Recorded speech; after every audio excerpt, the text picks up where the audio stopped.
প্রিয় শিক্ষার্থী বন্ধুরা, আসসালামু আলাইকুম। আশা করি সবাই ভালো আছেন। তো আজকে আমরা অ্যাকাউন্টিং ইকুয়েশন চ্যাপ্টারের একটা 2012 সালে ডিগ্রি পাস কোর্সে আসা একটি অঙ্কের সমাধান করার চেষ্টা করব। তো আশা করি সবাই সঙ্গে থাকবেন। তো আমরা যদি অঙ্কটা একদম শুরু থেকে পড়ার চেষ্টা করি, বলছে mister Nafis started business on 1 January 2012 with cash taka 40,000, equipment হচ্ছে 50,000, his other transaction in the month are as follows. তো প্রিয় শিক্ষার্থীরা, আমরা গত ক্লাসে আগেই আপনাদের বলেছিলাম যে আমাদের প্রথম ছক বুঝতে হবে। তো ছকে আমরা বলেছিলাম যে ক্যাশ ক্যাপিটাল আমাদের কমন হিসেবে রাখতে হবে। তো আমরা যদি এইখানে ক্যাশ ক্যাপিটালকে কমন হিসাবে রাখি, যে ক্যাশ এবং ক্যাপিটাল, এটা যে অঙ্কই আপনি পার্সিতে করেন না কেন, এটা আপনাকে দিতেই হবে। তো ক্যাশ ক্যাপিটাল আমাদের কমন। এরপর আমরা অঙ্কটা পড়ে তারপর আমরা বোঝার চেষ্টা করব যে আসলে আমাদের নতুন আর কোনো ছক হবে কিনা। তো যেহেতু সেই ক্যাশ ইকুইপমেন্ট শুরুতেই বলা ছিল, তাহলে অফিস ইকুইপমেন্টে যেহেতু বলা আছে শুরুতে, যদি ব্যবসার শুরুতে সে যদি কোনো কিছু বলা থাকে, তাহলে তার জন্য আমাদের ঘর নিতে হবে। তো অফিস ইকুইপমেন্টের আমরা সুন্দর করে একটা ঘর নিলাম। এরপর যদি আমরা জানুয়ারি 2 তারিখে পড়ি, বলছে যে পারচেস ক্যাশ, তাহলে পারচেস গুডস ক্যাশ, তাহলে গুডস হচ্ছে পণ্য, আর পণ্যের জন্যই তো ইনভেন্টরি একটা ঘর আমাদের নিতে হবে। তাহলে গুডস পণ্যের জন্য আমরা ইনভেন্টরি একটা ঘর নিলাম। এরপর বলছে 5 তারিখে পারচেস অফিস ইকুইপমেন্ট। অফিস ইকুইপমেন্টের ঘর আমার কাছে আছে, যেহেতু ক্যাশে কিনছে, তাহলে ক্যাশের ঘরও আসলে আমার কাছে আছে। তাহলে 9 তারিখে যদি যাই, গুডস সোল্ড ইন ক্যাশ, পণ্য বিক্রি করেছি ক্যাশ এবং ক্যাপিটাল, তাহলে ক্যাশ ক্যাপিটাল ঘর আমার কাছে অবশ্যই আছে। 14 তারিখে যদি যাই, গুডস পারচেস অন ক্রেডিট, এই যে পণ্য আমরা বাকিতে ক্রয় করেছি, তাহলে বাকিতে ক্রয় করলে অবশ্যই আমাদের পাওনাদারের ঘর সৃষ্টি হবে। তাহলে আমরা পাওনাদার একটা ঘর সৃষ্টি করলাম, অ্যাকাউন্টস পেয়েবল। এরপর যদি আমরা পরবর্তীতে আসি, যে গুডস সোল্ড টাকা 30,000 অন ক্রেডিট, বাকিতে পণ্য বিক্রি করেছি, তাহলে বাকিতে পণ্য বিক্রি করলে আমি তো টাকা পাই, তাহলে আমি টাকা পাইলে অবশ্যই সম্পদের সাইডে অ্যাকাউন্ট রিসিভেবল একটা ঘর সৃষ্টি হবে। আমি বারবারই বলতেছি যে আমাদের ঘর হবে শুধু সম্পদ এবং দায়ের, তাহলে আমরা অ্যাকাউন্ট রিসিভেবল একটা ঘর সৃষ্টি করলাম। এরপর যদি পড়ি পেইড টু অ্যাকাউন্টস পেয়েবল, তাহলে অ্যাকাউন্টস পেয়েবলের টাকা পরিশোধ করে দিয়েছি, তাহলে ক্যাশ আর accounts payable, cash receive from account receivable, cash এবং অ্যাকাউন্ট রিসিভেবল, পেইড স্যালারিজ, তাহলে ক্যাশ এবং ক্যাপিটাল। তাহলে আসলে আমাদের নতুন করে আর ঘর কোনো নেওয়ার প্রয়োজন নেই। আমরা যদি রিকোয়ার্ডে পড়ি, রিকোয়ার্ডে বলছে show the effect of above transaction in accounting equation. তো আমরা প্রথম যদি এন্ট্রিটা পড়ি, সে ব্যবসা শুরু করছে ক্যাশ কত টাকা দ্বারা 40,000 এবং অফিস ইকুইপমেন্ট হচ্ছে 50,000। তাহলে আমরা দিলাম হচ্ছে কত, 40,000 আর 50,000 দুটা মিলিয়ে হয় কত, 90,000, আমরা ক্যাপিটাল হিসেবে দেখাই দিলাম। এরপর যদি জানুয়ারি 2 তারিখে আসি, যে গুডস পারচেস ফর টাকা 30,000 ইন ক্যাশ, তাহলে গুডস আমরা পণ্য কিনেছি, তাহলে পণ্য কিনলে আসলে আমরা কি করব, পণ্য কিনলে আমাদের নগদ টাকা চলে গেছে। কত টাকা নগদ চলে গেছে, 30,000 টাকা, আমরা দেখাই দিলাম 30,000 টাকা নগদ চলে গেছে। এবং আমরা বিনিময়ে পেয়েছি কি, পেয়েছি পণ্য, তাহলে এই যে ইনভেন্টরি আমরা দেখিয়ে দিলাম, ইনভেন্টরি 30,000। এরপর আমরা আবার ব্যালেন্স করলাম, ব্যালেন্স করা। তারপর আমরা যদি পরের এন্ট্রিটা পড়ার চেষ্টা করি, যে আমাদের বলছে যে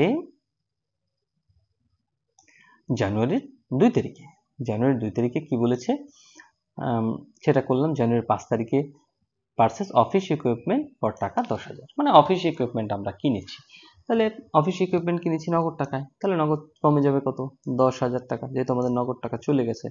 বাড়বে কি, অফিস ইকুইপমেন্ট, 10,000 টাকা অফিস ইকুইপমেন্ট আমরা বাড়াই দিলাম। ওকে, এখন প্রিয় শিক্ষার্থীরা দেখেন, আমাদের 10,000 টাকা ক্যাশ ছিল, এ থেকে আমরা 10,000 টাকা পরিশোধ করেছি, তার মানে আমাদের ব্যালেন্স নাই, তাহলে আমরা এই জন্য নীল দেখাই দিছি, ব্যালেন্স নাই। আচ্ছা, এরপর যদি 9 তারিখে আসি, গুডস সোল্ড ফর টাকা 55,000 ইন ক্যাশ, ইনভেন্টরি বিক্রি করে দিয়েছি। কত টাকার ইনভেন্টরি বিক্রি করে দিয়েছি, 55,000 টাকার ইনভেন্টরি বিক্রি করে দিয়েছি। আমরা যদি এই অঙ্কটা একটু দেখার চেষ্টা করি 9 তারিখে, তাহলে আমাদের ক্যাশ বাড়বে কত, 55,000। কিন্তু প্রিয় শিক্ষার্থীরা, এই অঙ্কটা একটু ভেবে দেখবেন যে আমাদের কাছে পণ্য ছিল মাত্র 30,000 টাকার। এখানে কত টাকার পণ্য ছিল, মাত্র 30,000 টাকার পণ্য, যেটা আমরা বিক্রি করেছি কততে, 55,000। আমাদের পণ্য ছিল 30,000 টাকা, বাট আমরা এই পণ্যটাই বিক্রি করেছি কত টাকায়? 55,000-এ। তাহলে আমাদের 25,000 টাকা কি হয়েছে? প্রফিট হয়েছে।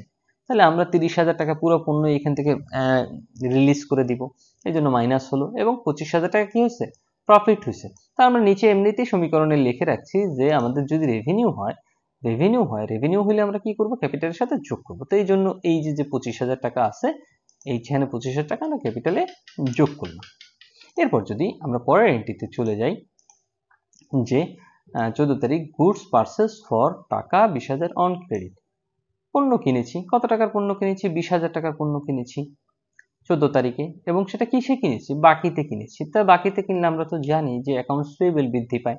তাহলে আমরা সেখানে দেখাই দিলাম যে পণ্যতে দেখাইলাম 20,000 এবং বাকিতে কিনছি অ্যাকাউন্টস পেয়েবলে দেখাইলাম 20,000। তারপর আমরা বরাবরের মতো আবার ব্যালেন্স করলাম। এটা মনে রাখতে হবে যে একটা এন্ট্রি করার পরই আমাদের ব্যালেন্স করতে হবে। এরপর যদি আমরা 20 তারিখে আসি, 20 তারিখে বলছে গুডস সোল্ড ফর টাকা 30,000 অন ক্রেডিট, মানে বাকিতে পণ্য বিক্রি করেছি কত টাকার? 30,000 টাকার। তো প্রিয় শিক্ষার্থীরা, এখানেও ওই আগের অঙ্কের মতোই আমার কাছে পণ্যই আছে কত টাকার? পণ্যই আছে 20,000 টাকা। তো 20,000 টাকার পণ্য আমি বিক্রি করেছি কততে? 30,000-এ। তাহলে আমাদের 20,000 টাকার পণ্য আগে আমরা রিলিজ করে দিলাম, এবং 20,000 টাকার পণ্য বিক্রি করেছি কততে? 30,000। তাহলে আমাদের 10,000 টাকা কি হয়েছে? প্রফিট হয়েছে। তাহলে প্রফিটটা আগের মতোই আমরা কোথায় দেখাবো? ক্যাপিটালের সাথে রেভিনিউ আকারে যোগ করে দেখাবো। এখন কথা হচ্ছে, এই যে 30,000 টাকার পণ্য আমি বিক্রি করলাম, পুরোটাই হচ্ছে আমাদের বাকিতে, আমরা টাকা পাইনি। তাই টাকা না পেলে আমাদের কি হয়? আমাদের দেনাদার বাড়ে। তাহলে আমরা দেনাদার বাড়িয়ে দিব কত টাকা? 30,000 টাকা। ওকে। এরপর যদি আমরা আসি 27 তারিখে, পেইড অ্যাকাউন্টস পেয়েবল টাকা 15,000, মানে অ্যাকাউন্টস পেয়েবলের 15,000 টাকা আমরা পরিশোধ করে দিয়েছি। তাহলে ক্যাশে পরিশোধ করেছি, ক্যাশ থেকে বাদ যাবে কত? 15,000, এবং অ্যাকাউন্টস পেয়েবল পরিশোধ করেছি, মানে পাওনাদার কমে গিয়েছে, তাহলে পাওনাদার থেকেও বাদ যাবে 15,000। এরপর আমরা আসি 30 তারিখে, cash receive from account receivable টাকা 18,000, মানে আমাদের যে দেনাদার ছিল এই ব্যক্তি কি করেছে? আমাদের 18,000 টাকা পরিশোধ করে দিয়েছে। তাহলে 18,000 টাকা আমরা নগদে পেয়েছি, তাহলে নগদে যোগ করব কত? এই যে নগদে যোগ করলাম আমরা 18,000, এবং যেহেতু দেনাদার কমে গেছে, মানে দেনাদার সে পরিশোধ করেছে মানে কি? সে কমে গেছে, তাহলে আমরা দেনাদার থেকে বাদ দিব 18,000 টাকা। এরপর যথারীতি আমরা ব্যালেন্স করলাম, আবার আমরা ব্যালেন্স করে দেখাই দিলাম। এরপর আসি 31 তারিখ, পেইড স্যালারিজ টু এমপ্লয়িজ, কত টাকা? 4,000 টাকা। এমপ্লয়ীদের বেতন দিয়েছি, তাহলে বেতনটা অবশ্যই খরচ। বেতনটা কি? খরচ। তাহলে নগদে দিয়েছি, ক্যাশ থেকে বাদ যাবে কত? 4,000। আর আমরা ক্যাপিটালের সাথে আসলে এক্সপেন্সের কি কাজ করি? এখানে আমরা লিখেছিলাম যে ক্যাপিটালের সাথে এক্সপেন্স আমরা কি করি? বাদ দিই। ক্যাপিটাল থেকে এক্সপেন্স কি করি? বাদ দিই। তাহলে অবশ্যই আমরা কি করব? বাদ দিব। কত টাকা? 4,000 টাকা ক্যাপিটাল থেকে বাদ। তো বরাবরের মতো এইগুলো সবগুলোকে আমরা যোগ করলাম, ব্যালেন্স নামালাম, এবং শেষ পর্যন্ত অ্যাসেট এবং লাইবিলিটিস দুইটার ব্যালেন্স নামালাম, 1,26,000, 1,26,000। এই ছিল আমাদের অঙ্ক। আশা করি আপনারা এই অঙ্কটা সঠিকভাবে বুঝতে পেরেছেন। এরপর পরবর্তী ক্লাসে যুক্ত হতে অবশ্যই আমাদের চ্যানেলটি সাবস্ক্রাইব করে রাখবেন। প্রিয় শিক্ষার্থী বন্ধুরা, ন্যাশনাল ইউনিভার্সিটির বিবিএ এমবিএ সকল সাবজেক্টের পরবর্তীতে আপডেট পেতে এই ভিডিওটিতে লাইক করুন, চ্যানেলটি সাবস্ক্রাইব করুন এবং বেল বাটনে ক্লিক করে রাখুন।